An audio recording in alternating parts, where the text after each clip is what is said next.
from your perspective, what you thought were kind of the key either points of notes, anything that you found particularly surprising?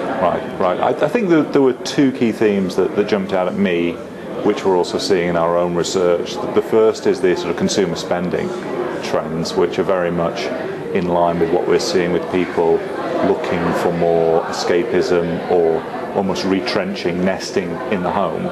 So moving more of their spending, or at least maintaining their spending in entertainment or internet or communications, rather than new cars or new consumer electronics or things like that. And so that was very much borne out in the markets we were looking at. Whether that is sustainable over time, or whether people do get to a point where they re-normalize that spending, will be interesting to see. Certainly one of the concepts we've been talking about is the new normal. So this idea that sort of conspicuous consumption has gone away. Entertainment's lucky in that in most cases it never really fell into that category, so it's remained fairly robust. So I don't see too many dangers going forward in that space.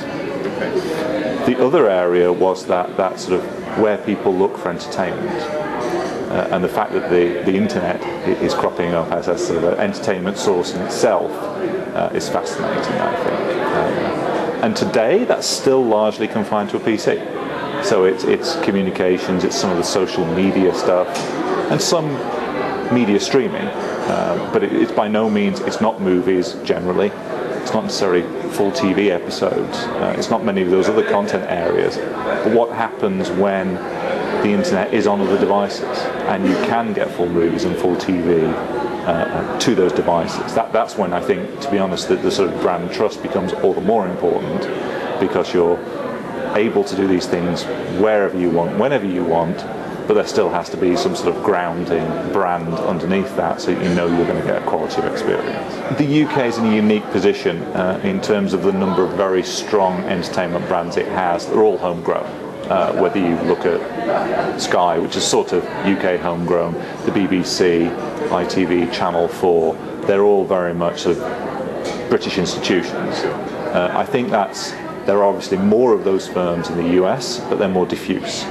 So there are movie brands, there are TV brands, but in the UK there is that element of the public service remit, and the BBC certainly playing very strongly into that, which I think could explain quite a lot of the higher levels that you see in the UK. Lord Carter's report was released a couple of weeks ago. Just from a UK perspective, do you think that's going to impact? I mean, this research was done prior to Carter's report.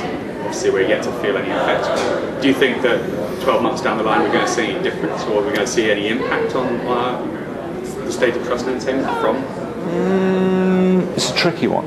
It's a tricky one, really. I mean, first of all, a report like that, it's never clear exactly how much of that percolates into the public conscious, to be honest, versus the actual programming. So I think that certainly it raises the issue in a far more visible way than it has done before, and in a way that the industry response to that will define what happens in 12 months' time, rather than necessarily the report itself.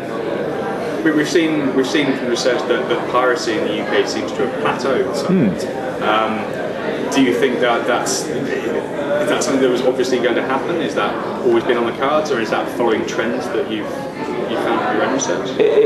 It's certainly, the growth in piracy has slowed, but much of that is due to the growth in broadband slowing, for instance. So it's just that you can't continually grow the amount of piracy if the number of broadband users is the same. I think also that you are starting to see what we always predicted, which is the availability of legitimate sources of digital entertainment for those people who realise what they're doing is wrong, but feel they're justified because they have no alternative. So services like iPlayer, or even some of the streaming technologies launching in the UK, takes that justification away from those people, and they will try and use the legitimate services rather than just going out there on piracy crazy.